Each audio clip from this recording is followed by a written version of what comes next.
All right. So some of the things I did was I changed we added the names on the bottom. I changed the website name. It's really hard to see the logos. They're colorful, and there's too much distracting stuff happening in the background underneath them. So I would put a semi-translucent background behind those, like a strip that maybe even goes the full length of the screen, or full width. I did try to put like a thing around it and kind of darken it a little bit so you could still see through it, like something transparent, but maybe it's too transparent. It's really hard to see with all the distracting stuff happening behind it. Gary, you're a designer. What are your thoughts on that? Yeah, I think you could even put a solid color there. How loud do you want that to be? That the string of logos, how important is that for conversion? Because I know you talk about it's pretty social important. proof above the fold is pretty important. I might put a solid color there. You don't need to see the photo behind it, but you do need to see the logos. It's not blocking anything valuable.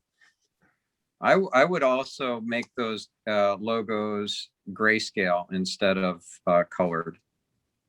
Yeah, they're too distracting, colorful, as if like I should click on it and then go somewhere. And we don't want people clicking on it. We just want people looking at it and saying, "Oh, wow, that's impressive." ABC and NBC and all that. Okay.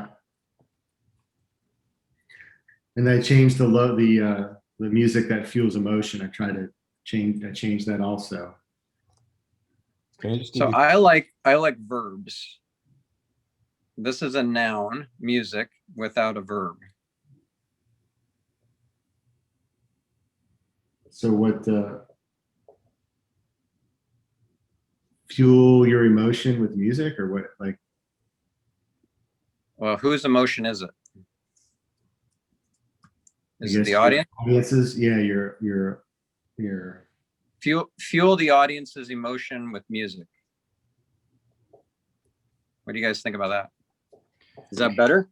I mean, it's not perfect yet, but is that better than music that fuels emotion? Yeah, I agree. But I just want to come back to the verb versus noun. And I'll tell you what my quick reaction was that made ricochet us off in a different direction, which is music fuels your emotions. But you may want to, I don't know how to verbalize, make that into a verb, but the idea is there. I just find that music that fuels emotion sounds a bit flat to me. Or fuel your emotion with something music or something, you know? Does it have to be fuel? Can it be, I don't know, something more evocative, like ignite or something? Yeah, that's a good idea.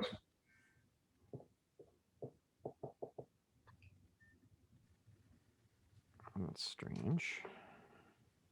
I think the word fuel has to stay because it's the brand name. I wouldn't say ignite, although I love the word ignite, but it's fuel is the name of the brand for Brad, right? I was just going to say the opposite. You were going to say the opposite, okay. Yeah, because the word fuel's there, it's very loud already. Yeah. I like Andrew's thought that what's the word? If it's not ignite, what does a fuel do? A fuel powers something. Yeah. Ignite your emotions. I like ignite. That's a powerful word. When you put it that way, Gary, then ignite is a great word because that's what fuel does. And you might want to flip it then. You might want to put the logo above it. It's like the meta tag, right? If you're going to use that logo, what does Stephan think about the positioning of the logo versus? Yeah, I think the logo is in a strange place. Yeah, I think the logo's in a very strange place. So just move it up, or should it not? Is it okay with? Well, usually it's in the top left. Yeah. How about have the fuel logo and then ignite your emotion or ignite your audience's emotion, or How about ignite your audience through music? Hmm. What's the purpose of the website, though? What's that? What's the purpose of the website? I write music for television shows and commercials, and the way I want to position myself is, I help you connect with your audience through music. So You could have a subhead that explains that in a sentence, but nothing more than that. Yeah, you need We don't that. want to have a lot of stuff happening above the fold that's difficult to read with all the busyness of the background. What But about something along the lines of scores, music scores for, I don't know, award-winning music scores for movies, TV shows, and commercials that get results or something like that. I don't know. quickly? I got an idea. What about just saying you're inspiring your audience with music, or because you're selling, you're not going to the general public. You're trying to sell yourself to people who want to use your expertise in using music, correct. right? Correct. For whatever event, was that what your niche? Yeah. So I would be someone who's producing a television show or producing a commercial, Right. and they need to connect with their audience to sell their show. Right. Mm. So the way I'm trying to differentiate myself, most composers are like, oh, we write good music and we'll, write the best music and all this, but I don't think very many go to the point where we'll help you build your brand or your audience, or help you connect your audience. Well, the other side of that is captivate your audience with inspiring music. I mean, sometimes the music can turn you off or turn you on. And some of the, I can think of a few TV shows where I think that music is brilliant for that theme. It's when the music is integrated into the purpose and it leaves, you don't forget it. In fact, some of the better shows, I like listening to the music, even though I've heard it before. Yeah, definitely. So the word ignite, maybe ignite your emotion or ignite your audience. Mm-hmm. Any thoughts on that? Or? Well, it depends on your purpose. You have to decide who your target audience is and what the purpose is. Well, this is for producers or directors or showrunners who are making TV shows. So I'm trying to tell them that I will be an asset to their project. What action, if I may, what action do you want them to take after having seen your site? Well, I'd love them to reach out to me, or sometimes I'll meet them and they'll go to the site first. But usually I will drive traffic to the site. Like I'll meet them, I'll give them my card. They will have met me, so this is kind of like to give them permission to use me or call me back or feel like, yeah, this is the guy I want to work with. So it's people don't come to this blind. Usually it's I will have a meeting with them and they go to check me out. Yeah. So then the purpose is not to sell them on the idea, but to reinforce the first impression that they have already made based on your conversation with them. Yeah, reinforce the first impression and differentiate me from other composers. All right. I'm going to stop sharing for a second here. Should I stop sharing, or do you guys still want to see? One other comment, and that's, I don't know how valid that is, how universal that is. When I look at this logo, it makes me think of an oil rig, right? And oil in this day and age, depending on who your audience is, may evoke the wrong context. Mm-hmm. So just okay. I have two questions, Brad. One for Gary. What do you think of the orange color? And the other one is for Freddie, who is in the music industry. I can tolerate your echo. I'm sure you have something to add, but Gary, what do you think of the color orange? Well, I mean, it scares me that we're delving into changing his logo in a Well, conversation about his website, but I love orange. Orange is extremely uh, powerful these days. The only problem I have with is the white text on the orange doesn't have enough contrast to be quickly read. I'd make the orange a little darker, but orange is a great color for getting attention, and it's an entertainment color. It's an exciting color, and it's fairly rare. You don't see it too much, so it's got good uniqueness. It's red is a little scary because generally means warning in a website. Yellow is impossible to work with because it's so light. Orange is a fun new trendy color. I like it.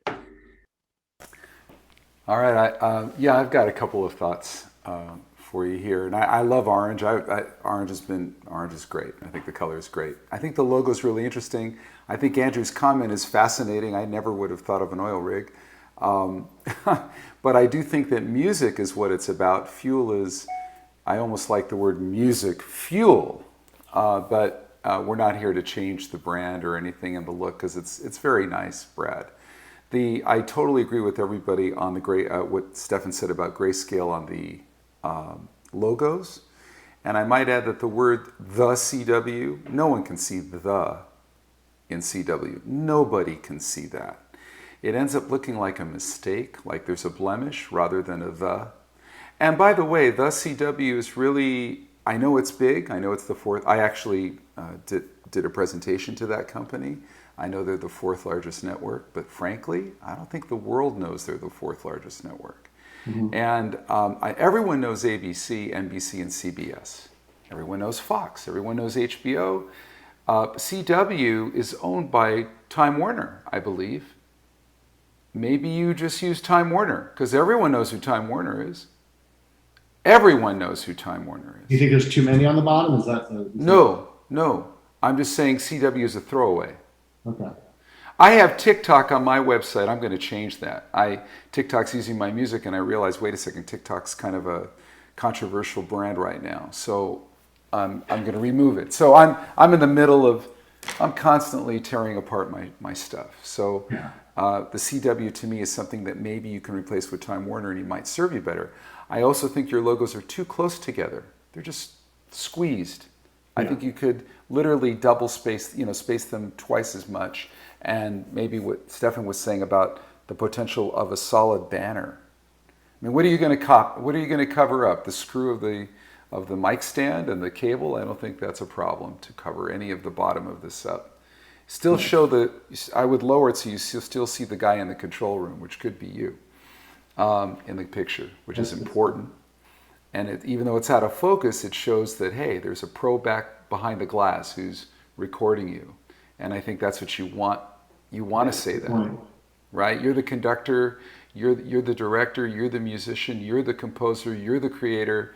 You're there to serve something very important. And the most important thing that composers do is we serve the story. And it's all about the story. And everybody you'll ever work for is coming to you with a story. So I think it's about serving the story. And when you serve the story, you serve the emotion and the context. And the best film scores are the ones that reinforce the story, right? Mm-hmm. And so I think that's an important thing. And I think taking a page from John Williams is a really good thing that you may want to do, where it was George Lucas who called John Williams as he was putting together Star Wars. And before the movie even came together, George Lucas would share with him the characters, like Darth Vader, so that John Williams went, well, how does he walk? Boom, boom, boom. And he came out with dun, dun, dun, dun, dun, dun, dun, dun, dun, dun, dun. Can anyone on this call imagine Star Wars without that Darth Vader theme in tempo with the march of Darth Vader? That's what a great film score does. So I'd like you to think about that, Brad, like as a composer, how is it that you're serving the story so powerfully that it becomes signature? Like, you can't imagine Star Wars without dun dun dun dun dun dun dun. You just cannot imagine it. It's not Star Wars. So a film score is so important that a movie without a film score is not a movie. So I think you're shortchanging yourself. I think you're short selling yourself. I think music is so imperative to success in a film score that you're like the missing link as a composer. I used to sell my compositional services. I still do. People call me all the time for it, but I don't advertise it. I'm more in the education side of things these days. But I got to tell you that to me is the whole thing, is aiding the story. And then that's some good. Can I chime in on what Freddie said to add some additional color? Some of the logos are not spaced the same. So Comedy Central is very close to the HBO logo, but Right. the ABC and CBS logos are, and the ABC and NBC logos are pretty far apart from each other. They should all be the same distance. And I do think that it's well, I don't know that I would necessarily remove the CW logo. I don't have a problem with it. It is one of the lesser networks. It's not well known, but your audience will know of the CW because they're sophisticated. They're in this world, and in your industry. And the word "the" is almost impossible to see, but I don't know if you're allowed to monkey with their logo. Yeah, that's the logo. Probably not. I also, yeah. I was trying to bring more traffic, and one thing you said is to try to get people to come. I don't know how well it worked, but I did this section called Industry Update, where I just started creating blogs, and then on Wednesdays I was posting them to like Facebook and maybe LinkedIn. So I just, these are just some blogs I made up. This Daft Punk broke up, 10 mistakes in icon hit songs, which people seem to like. Then, COVID resource for productions. It's just a bunch of resources. So I did this section trying to just get people to link to the site or whatever you said to get SEOs up. So I just was wondering how, because when you type in Fuel Music, mine doesn't really come up on the first page, I don't think. I don't know if this has made any difference, but so that's one thing I tried doing that you mentioned. Any thoughts on? Yeah, well, I love that you've taken massive action in that regard. The example there of 10 mistakes in iconic hit songs is great in that it's evergreen and would be interesting to somebody a year from now, 10 years from now. And the Daft Punk announces breakup. That is a problem from that standpoint because it's going to be old news pretty darn quick. So do I remove it or do I just leave it and build up a bunch of these? You can just leave it. Just focus on the evergreen because then it's stuff that people will want to link to even if they discover it a year from now. Okay. And the way I draw people to these, I just posted it in Facebook and LinkedIn. Is that the best you can do or what, That's a starting point. If the likelihood of somebody seeing that and then saying, oh, I should write a blog post and link to it are pretty small. So you're not going to get a lot of links out of it. And that's what we need for SEO.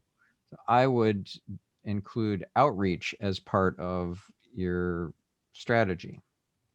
Outreaching to journalists and bloggers, people in the industry who would maybe write something up about this and then link to it from their blog. For example, with 10 mistakes in iconic hit songs, you could send that to different colleagues who might have something to say about it. Say, I just wrote this piece about 10 mistakes in iconic hit songs. I'm curious to hear what you thought of those mistakes, if there are any you disagree with, and if there are any that I missed that are big ones.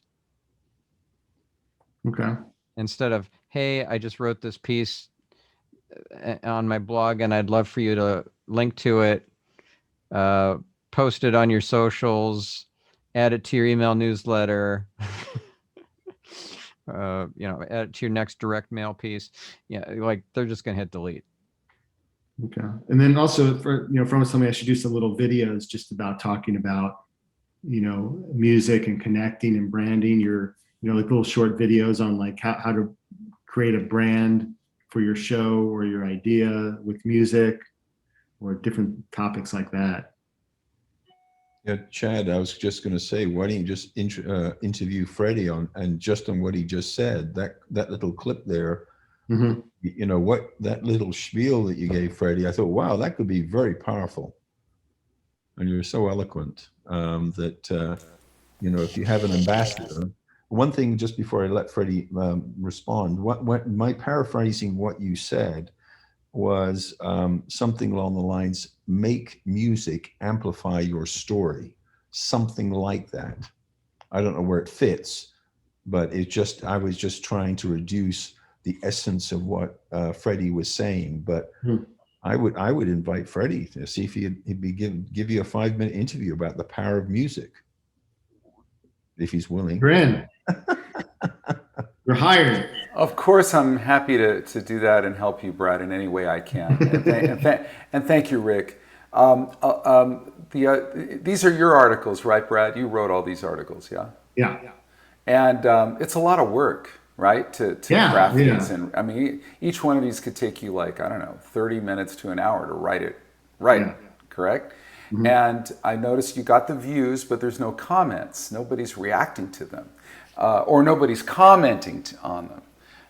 And the one thing that I think what Stephan said is so perfect about what's evergreen, right? Because if you talk about something that's gone here today, gone tomorrow, it's such a waste of time to create the article and then it's a flash in the pan and then it goes away, But the thing about the Beatles, right? First of all, I have a couple questions about that. As far as the title, you're a producer. You're a composer. There's millions and millions of mistakes that can be made in the creation of music, right? The wrong key, the wrong strings, the wrong singer, the wrong organ sound, there's all that, right? But you're a producer, so I would say 10 production mistakes in iconic hit songs. Otherwise, I don't know what you do. You're the production expert. Or 10 compositional mistakes. And I don't think you need the word icon, because if it's a hit song, it's a hit song.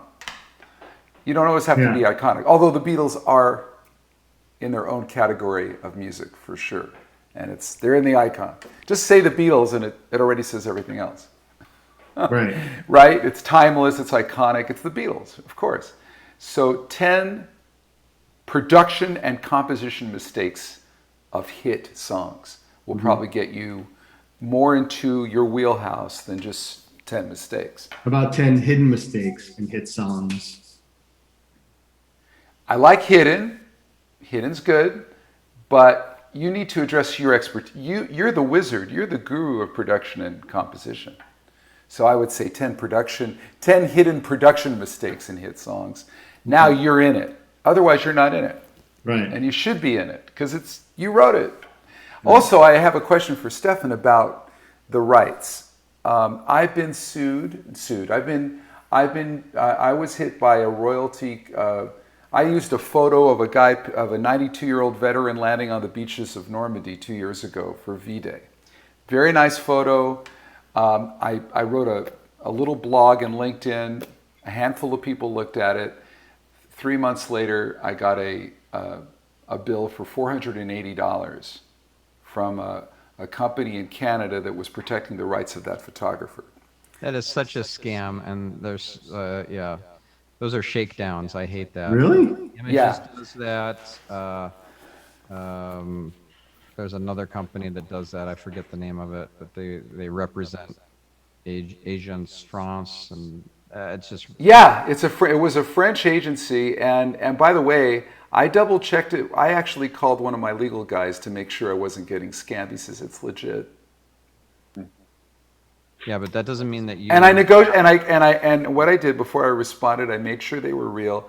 I wrote them back and said, oh, by the way, they take pictures of your website, they take pictures of the post, and they put it all together to show you that you did it and that they have a record of it and they track it. So they don't just send you an email; they send you history, and that they've tracked. If we would have spoken before you responded, I would have told you to ignore it. Okay. It would have gone away. I didn't have the wisdom at the time to call you, Stephan, about that. but here's what I want to say.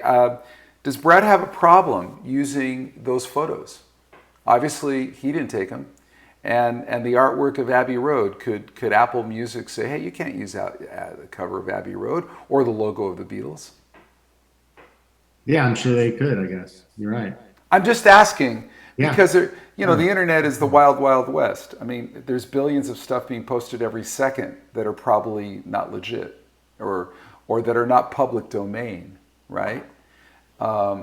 It's very tricky. Well, if they gave me a cease and desist, I'd take it down. You know, Right. Of course you and I'd would. put on Strawberry Fields instead of the Abbey Road. Well, that's the thing. I mean, if it's a picture of your daughter holding up a cover of Abbey Road, and you took the photo, does that count? And the argument would be, no, I purchased Abbey Road. It's now my property. I own it. I don't know. If you use I don't it know how to that promote works. yourself, it doesn't matter what's holding the picture. Okay. What I also did was you didn't. I changed the section what we do. It was named something else, and I didn't really have an about us. The about us was just a bunch of pictures of different networks. So I added this what we do, and I changed this and made it more readable and different things. So I didn't. This might change also. I don't know if it's. You wanted me to add more verbiage. It's definitely better. Great job. My voice is being echoed again, Freddie. Oh, sorry. That's okay. I'll get it fixed.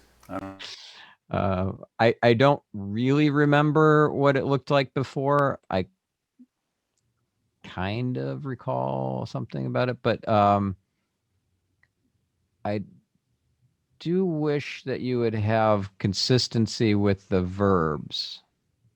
Every bullet should start with a verb. Connect to your audience, license hit songs, or something. I don't know. Just verb, verb, verb. You got a verb, then you got a noun for the second one, and then you got a noun for the third one. Yeah, the third one, I don't know what I could do with that because it's. Well, just make them all consistent. So if you make the first one not a verb, you could do that too. I was just thinking about this page. The headline doesn't grab me, but I had a different thought, which is the flip side of the 10 worst mistakes. This is what Stephan talked about some time ago about flipping that. And I would love to hear a conversation between you and Freddie, asking Freddie, what are his top 10 scores for movies and things? And then you interview different people, and that becomes the hook. And I would even go a step further and say this would be a great topic for Clubhouse, a way of interviewing people and asking people what are their favorite music scores to movies and why. And that helps your brand recognition as a producer of music for films and whatever. Okay, cool. I think that's a great suggestion, Rick, and this is sort of an interesting topic on how do you and Stephan, how do you piggyback on iconic waves of other people's success and link your brand to theirs and still be legally right and be able to use some of the images and talk about some of their themes And I know that, there's a fine line on the IP on where you can go. If he used a recording that is 8 seconds long, that might be a problem. If he just talks about, Exactly. Darth Vader's walk and the tempo of it, that's a different, you can put that in words. So I'm just curious. I mean, what could he use, if he's writing a blog about it, can he use an image from Star Wars, from the movie? Probably not. I think if you're not making money off it or using it to sell something or brand yourself, I think that's a different category. I think it's different. But you are using it to brand yourself. Then it's a problem. Right? I mean, It's just a blog. I'm talking about imagery. I mean, I use stuff that I've been a part of that I can talk about. Like I did the Madonna Evita thing, so I can use Evita because I'm actually in it, playing in it, so I feel like I have some legitimacy to use it. But if I could use everything, like I worked with Johnny Depp, does that give me can I use the movies that can I use Pirates of the Caribbean? Probably not. So at what point do you draw the line? At what point do you have legal freedom to piggyback? I think it's if you're making money off it or you're using it to promote your brand. Like if you had a car commercial and you had Johnny Depp, trying to sell the cars or something, or some association, like he was promoting your product. That's where you cross the line, or you using a hit song in your commercial to promote your brand. Then you have to pay them for that. Well, here's a workaround for you. Why do you see if Spotify will sponsor you and you're driving people to Spotify to listen to those scores? Just a wild idea. Well, the problem with that is the link will hijack people back to Spotify when you have no interest in doing that. Your goal is to get them to go to your blog, I think, right? No, I'm talking about within a video. If you were talking, and and you're listening, people will hear the top 10, and they might say, "Oh, I'd like to hear that score." Do you see what I'm saying? Yeah, like in these blog things, what I did was I had a bunch of links. Like if you look at this one, there are links to the songs. I don't have the actual song, but I did have a link. Brad, what if you had an irresistible offer available on every page of your site, and or even in an exit pop-up? It was some sort of checklist or worksheet or ebook, buyer's guide, project planner, I don't know, something that helps your ideal prospect, your ideal client target avatar get to a desired end result. Mm-hmm.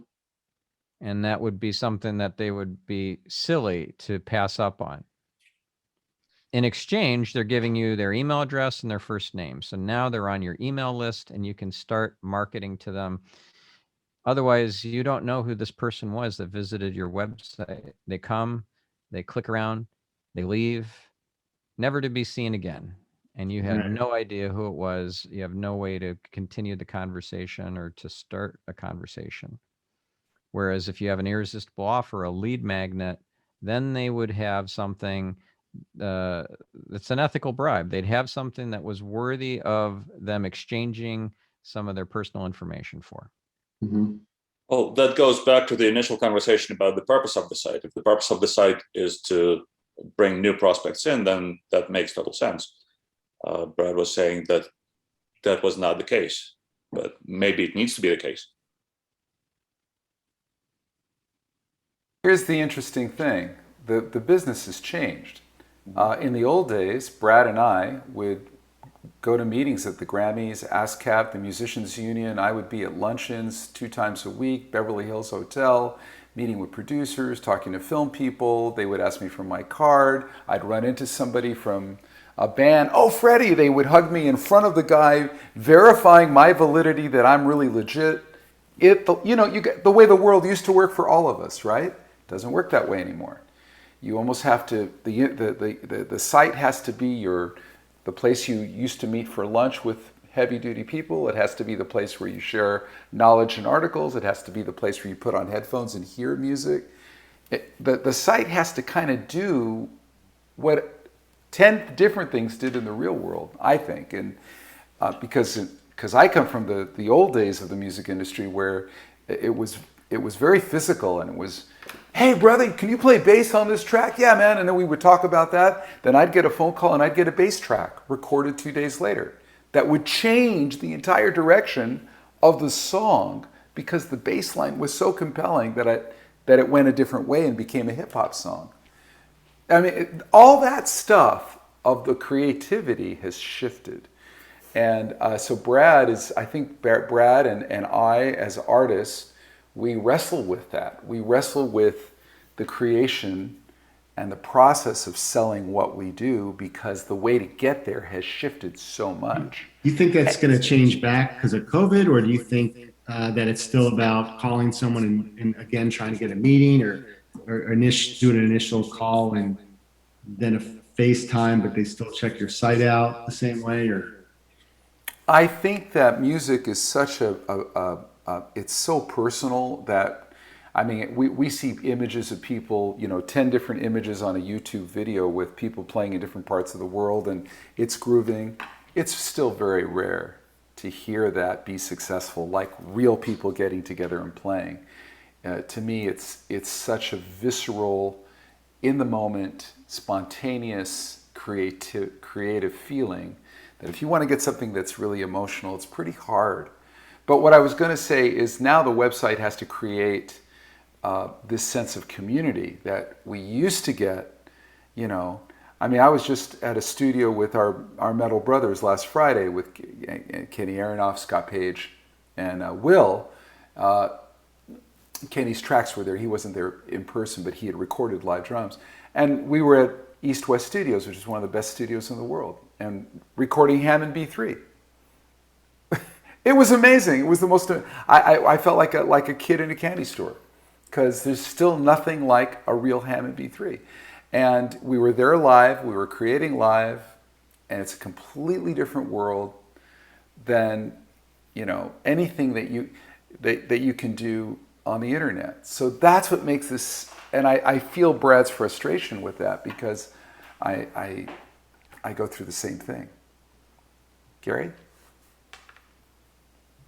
By the way, Freddie, He's got to go. Oh, Freddie, what you were just saying, I think would also be interesting stories, because sometimes you don't just have stories about what you were talking about, the creativity process, that little story there. Those little vignettes could be useful for Brad, because it gets to the, you're not just going to get the producers coming, you're going to get people who stumble in. If they see some cool stuff on, they're going to, it's a secondary thing. But, hearing creatives talk about the process is intriguing. And unfortunately, Gary left, but I want to ask this question of Stephan. White font on black. I wanted to know what your take was on that. Yeah, that's no bueno. Yeah, Okay. no. Okay. Yeah, it's bad readability. It slows the reading speed and tires the eye, and it's frustrating. But Stephan, this is not good. This is a problem. But if I can just say something right now, the image behind Stephan's that says "Power Search" behind your head is the only one I can read. The other two I can't read. So I think it depends on the size of the font, right? Well, it does. It's okay if it's a huge headline, but if it's text, it's a problem. And funny enough, the only two covers that I had any say, the only cover I had any real say in was the middle one. The other two were from the publisher. And it's like, they're like, rubber stamp it, Stephan, and we'll go to press with this. I'm like, what are those stork things? I don't understand. How does that relate to social e-commerce? But no, whatever. Okay. But back to Brad, can you share your screen again for a minute? And I'm realizing that there's no way, Rick, we're going to have time to go over we're in the flow. We're in the flow. Yeah, sorry about that. Okay, so not only is it hard to read the text, but that image that was on the previous page is missing from this page, and I would add it back. And I would also make each of those YouTube links actually turned into embeds with the YouTube player. So you'll have Exactly. Yeah. 5 or no 10 YouTube players on this page, and also it's missing some different font sizes. Like you don't need a lot of different font sizes. 10 mistakes in iconic hit songs, that should be the biggest one. But then the second biggest font, like headline, the subhead should be each of the titles of those tracks, those hit songs. Mhm. Right now, they're the same. It's bold, but it's really not that much different from the rest of the text. It's the same font size. So Yeah, that's part of that how was the limitations of Wix. I was trying to put the pictures in there, and Oh. Oh yeah. but, Okay. is there anything else like you real quick that in the site like I should add or do? You know, I have the home. I have a bad internet right now, but it scrolls down for for film and television, for commercials, to view commercials, then contact, or you could do it this way, and then this is a different page for licensing hit songs, and then contact.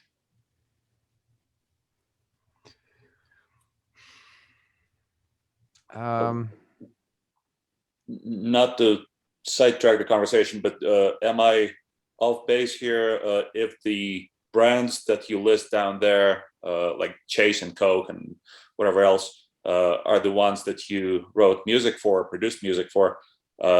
They are every bit as well known, and therefore, to me, belong with the social proof as the networks do. Yeah, the thing is, people who do television work aren't as impressed that you do commercials. It's like there's like a hierarchy, like film, oh, TV, oh, commercials, it's like. So Okay. I'm really trying once to. An actor is all washed up, then they show up on commercials, right? Or when they're just starting. So makes sense. Okay. So that's why I kind of like that. I make most of my money doing commercials, but the real goal is for TV. So maybe that's a separate page then for a different audience, to whom those brands mean as much or more. Great point, Andrew. Great point. I would suggest a separate page for commercials, not just scroll down when you click that button at the top, the nav item, but an entire page dedicated to the commercials with those logos of those impressive brands. Because if I want a commercial score, the music, I want to see those impressive brands that you've worked with in the past. That matters to me if I'm in that market for a commercial. I would also then add a whole bunch of text about the results that you've achieved for your clients, and it'd be nice to have little kind of like mini case studies about each of those commercials. Like what was the big value add that you brought to the table with Coke, for example, with that particular commercial? What was something surprising about that particular engagement or project? What were some of the results that the commercial achieved in part because of you? Good idea.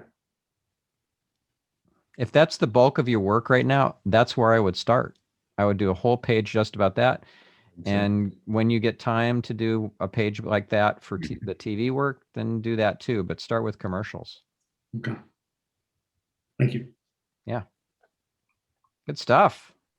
Well, do we have anything else? We're getting to the top of the hour here. We don't have time to really dig into another website, but if anyone has a quick question. Otherwise, we could wrap up a couple minutes early. Just feedback quickly. I mean, I really like focusing on a website, and I applaud Brad for sharing. I tried to do this stuff before, and there's a ton of work that goes into it. I mean, it is and I feel like I'm still a novice, but I enjoy learning from Brad working through this, and it's a great learning experience for me. I'm glad you're learning. I'm learning too. Out there. I have you, guys. and maybe I have sort of a closing idea too. It's more of a share. We'll talk about it next week, I guess. But on my LinkedIn, my company's called Life in Tune, and when you have to list the history of the company, because if people click on the company, if the company's only been around 3 years, it doesn't speak like Yamaha, who I've been an artist with for 29 years, which has all kinds of history and everything. So I've been struggling with affiliating my background with something that's so new that the track is there's not enough history, or there's a way to reposition that. So Stephan, that's a question I might have for you, and I don't know if there's a quick answer, but maybe you have a quick thought on it. Well, we can definitely talk about it next time. Okay. Speaking of next time, let's see. Our next, So, we'll have to cover it next week. But Okay. have you? You keep bringing up LinkedIn, and it's not my forte, but I'm happy to cover it. Alan Fine is the man when it comes to LinkedIn. So a lot of these. Well, I questions think that you have in this issue, in this particular one, it's just the way we link our affiliations to different brands we've been a part of and companies we've been a part of, and how they work in SEO. Yeah. See, the thing is it doesn't actually affect your SEO. It's just about LinkedIn. Any Got it. outbound links on LinkedIn don't count for SEO. They are no followed. So Okay. where like if you're trying to get your LinkedIn page to rank, then I can give you some SEO advice about getting that LinkedIn page to rank for particular keywords relating to your brand or your personal name or something.